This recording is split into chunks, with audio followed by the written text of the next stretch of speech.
Hello, hello mga sishis! Hapon na naman.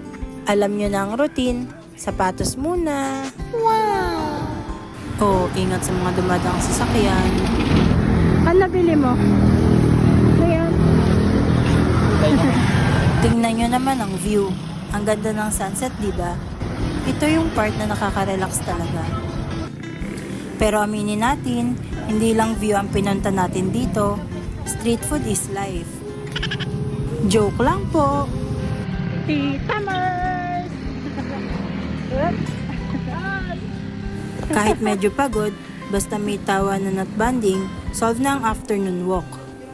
Dito sa probinsya, makakatagpo ka pa ng mga local celebrities natin, Kalabaw sa Damuhan at si Bantay na laging nakaabang. Lakad-lakad lang, workout na rin to. Tingala muna sa mga puno habang ninanamnam ang preskong hangin. Hala, inabot na tayo ng ulan. Makikisilong muna kami hanggang sa tumila ang ulan. Inabot na din kasi kami ng dilim.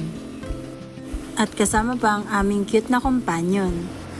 Hanggang sa susunod na lakad, ingat kayo. Good night!